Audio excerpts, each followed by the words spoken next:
Hello you lovely lot, welcome back to the Max Goodwin YouTube channel and the first episode of a little mini series we're going to be doing during the Euros called the Euro Reaction.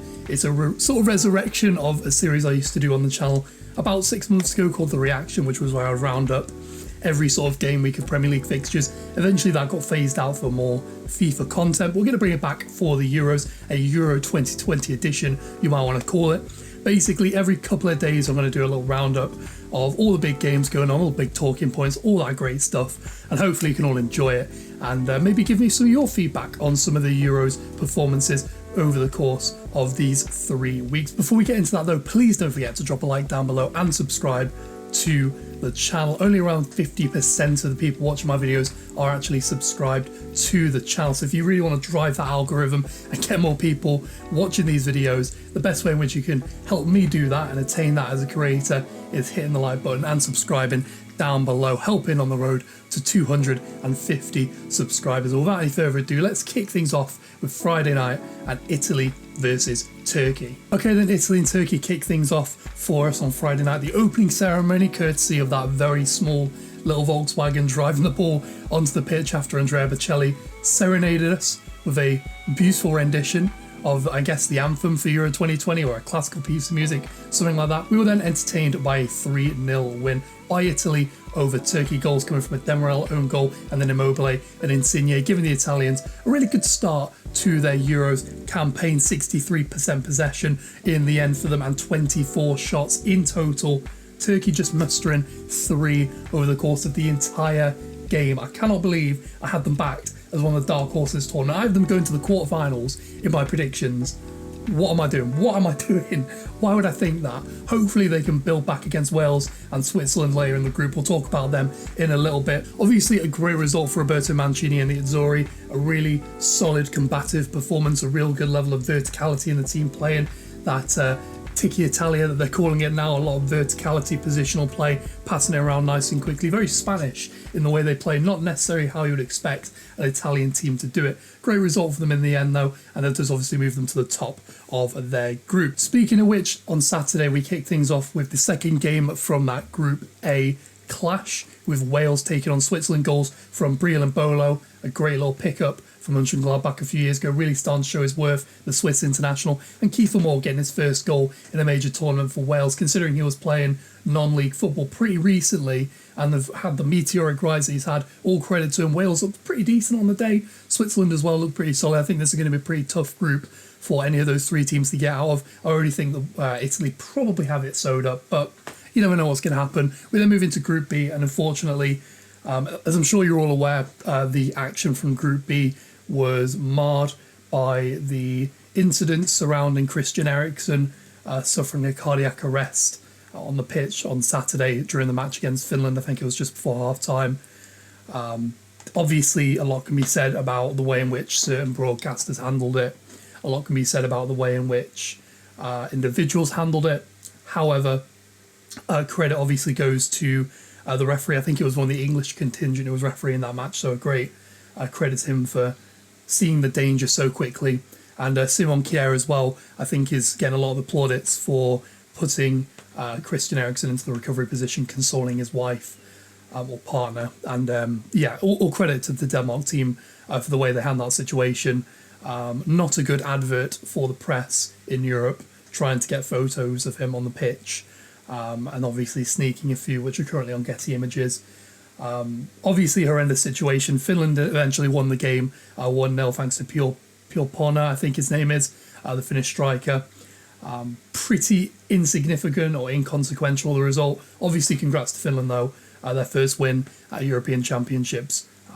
A big result for Finnish football, but I'm sure they'll agree that the result is insignificant really to, thankfully, Christian Eriksen hopefully making a full recovery from his heart attack. We then wrapped out with, probably in my opinion, the performance of the sort of batch of games we're going to be looking at. That's Belgium's 3-0 drubbing over Russia, the second game coming from Group B. Fantastic performance from the Belgians in the end. Goals coming from Romelu Lukaku, who got a double on the day, and Thomas Meunier, who also assisted that goal late in the second half. Good performance from both of them. Meunier coming on pretty early on, I believe, for Timothy Castagna on the right-hand side, came off injured. Great performance, though, from Belgium. Belgium, all around 2/3 of the possession, 9 shots to 5. Not that prolific in front of goal in terms of chance creation, but all in all, still a pretty decent performance from the Belgian Red Devils. I think defensively they were a lot better than I expected them to be. We mentioned in the preview video how Jan Vertonghen and Toby Alderweireld were going to struggle. I think it was it Dedrick Batter or Jason Denayer playing in defence alongside them had a really good game, basically playing in the centre of that back three and operating quite well, bringing the ball into midfield when they needed to, especially considering the lack of Axel Witsel as a shield and ball progressor in that midfield, and everything having to basically go through Tielemans. Helped having a central defender who could bring the ball out and distribute and transition the ball quite well. Russia, on the other hand, I expected them to be a lot better in the game. I thought they did have some decent chances. Artem Zuba had a couple of opportunities, was, trying to create opportunities for his teammates as well. Mario Fernandes down the right-hand side as well. I remember him having a chance from a corner in as well. In general, just having a few decent chances, but not the best. I expect Russia to bounce back, though. I think Finland is a chance for them to pick up 3 points, in Denmark, I don't know what the situation with Denmark's going to be, is what I'm trying to say. I don't know how they're going to react to the rest of the tournament, so I'm not going to make any more predictions or claims or guesses about how their tournament's going to go. I think it's understandably going to be a difficult period for all the Danish players the next couple of weeks. So we then move into Group C, 2 very exciting games in the end, actually, providing some really good opportunities and a really good audition for some of the smaller European teams looking to make a good appearance on the big stage. Speaking of which, North Macedonia in their first major tournament took the lead against Austria, a well-taken goal from Goran Pandev, a guy nearly old enough to be my own dad, which is really distressing. Really good to see the near 40-year-old, though, getting on the pitch, getting a goal, and helping his team get an early lead, I believe. And then goals, unfortunately, though, from Lina Gregoric and Marko Arnautovic, formerly of Stoke and West Ham, of course, unfortunately cancelled out that lead and led to North Macedonia falling to a first defeat in their very first game. Austria, on the other hand, looked pretty good. David Alaba setting up the second goal, and all in all looking like the conductor of his own orchestra. That's the word I'm looking for, the conductor of the orchestra for Austria. And it should be quite interesting to see how they go in the tournament. I think they're not necessarily dark horses, but in terms of squad, I mentioned in the preview video that they have possibly one of the more well-rounded squads of the smaller nations. I wouldn't be surprised if they made out the group and maybe even had a decent showing in the knockout stages. Of course, it comes as no surprise considering some of the talent they have in that team, including David Alaba, of course, and Dennis Zakaria. Should be interesting to see how they partner up in the midfield should they get the opportunity to. And then we had an absolute goal fest in Group C, wrapping things out on Sunday. Netherlands eventually prevailing against Ukraine. They actually took a 2-0 lead, and it took an 85th minute Denzel Dumfries goal to actually win the game for the Dutch. Yarmolenko and Yaremchuk getting late equalisers in the game in the 75th and 79th minute respectively, eventually seeing then Dumfries get the late winner in the 85th minute. Wijnaldum and Weghorst, the other scorers if you're interested, for the Netherlands. Great performance for the Dutch.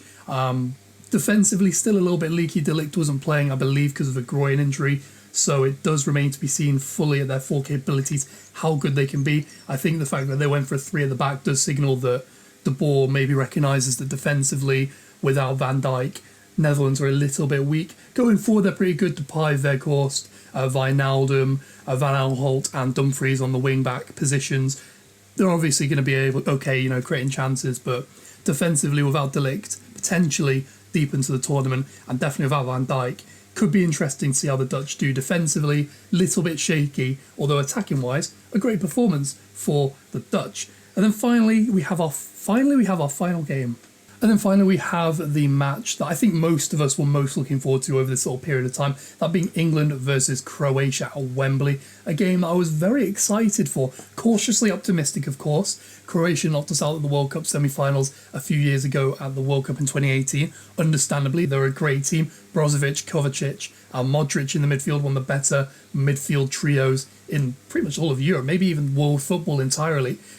A really good, combative, progressive midfield, and it was interesting to see how England would deal with that. We did eventually come away with the 1-0 victory, a goal coming from Sterling in the second half, set up very well by Calvin Phillips, drifting into the midfield, ghosting past a couple of players and just sliding through to Sterling, Keeper, you could argue, maybe could have done a bit better with it, got a hand to it, but couldn't stop it from going in. And the stats read as follows: 50-50 on possession, 8 shots apiece, 2 shots on target apiece, 1 corner apiece. As you can probably imagine, between two sides who got to the World Cup semi-final 2 years ago, or 3 years ago, I guess now, it was pretty even on the day. However, I did make some notes based upon my observations, not particularly the most qualified person to be making these observations, but these are a few of the takeaways I took from the game. A lot of people have been saying Sterling was the best player on the pitch. I would argue he wasn't. I think there were moments where he was really good on the ball, really productive, but he did slow the game down a little bit too much, really looking for that killer pass, which isn't really in Sterling's remit. I want Sterling on the ball, drifting past players. I want him with that killer movement, that inside run that he likes to make when the ball's on the opposite flank to get into the far post. I love seeing him do that kind of stuff. When he's trying to slow it down and look for that killer pass like Grealish tries to do, it doesn't really suit his skill set. And I think Foden, especially on the right-hand side, would have probably been a little bit more equipped to do that. Speaking of which, I was really impressed with Foden's performance on the day. A bit quiet, only had that one shot, I believe, which was obviously coming off the post pretty early in the game. But the way in which he negotiated quite a mobile defence in the form of Shaletta Sarr and Joshka Gvardiol, obviously a player we all know from the Nottingham Forest career mode. He was actually playing out on the left-back spot on the day, and I was quite interested to see how he performed there. In the career mode, and I'm not saying it's particularly realistic, have predominantly played him as a centre-back, although I know for Dynamo Zagreb he does play it on the left quite a lot. And I thought he did quite a good job dealing with Foden, although Foden drawing him out from that defence, creating space, allowing players like Mount and Phillips, who was progressing up from the double pivot, to sort of occupy more space and create overloads, particularly on the right-hand side of the pitch where we were creating the sort of lion's share of our chances, with Sterling and Kane sort of drifting over towards that central area as well. It was quite interesting to see how Foden occupied that area. Kane didn't really get involved at all in the game. Came a bit deeper in the second half, but in the first half only really had that one chance where he sort of smacked himself off the post. That might have even been in the second half, to be honest. First half he was pretty quiet. A little bit better in the second half, though. Should be interesting to see if he grows into this tournament, particularly against Czech Republic and Scotland, who he scored against in the past. We did try to exploit that lack of experience, though, in the Croatian defence on the left-hand side, like I mentioned. Shaletta Sarr and Gvardiol, the least experienced members of that defence. Vishalko and Domagoj Vida on the right-hand side, a lot more experience wearing that World Cup team that made it to the final 3 years ago. So, as you can expect, we did try and exploit the lack of international experience down that left-hand side. We did press really well, really early. Unfortunately, though, after about half an hour, our players looked absolutely shagged, which I'm not surprised at. They've all played at least 30, 40 games this season. Some of them upwards of 50, 60 games, especially like Mount, who went deep in the Champions League. Rashford, who came on, obviously went deep in the Europa League. Foden as well. So it's not surprising that they struggled quite a lot on the day trying to get past players, especially later in the game when Croatia just were able to sort of come onto us a little bit more. In the first half, I think our possession was close to 60. Second half, it was more down at 40. Croatia definitely came onto us a lot in the second half, and we were trying to exploit that counter-attack, which, all in all, I think we struggled with. It's not our best style of play. We definitely play better, I think, when we play the possession, when we play out from the back. I think it suits the players that we have in the squad at the moment, although bringing Rashford on was probably the best way in which to try and occupy that game style from Gareth Southgate. Croatia, on the other hand, actually looked really good on the day. I think they definitely were going to be our toughest opposition in the group.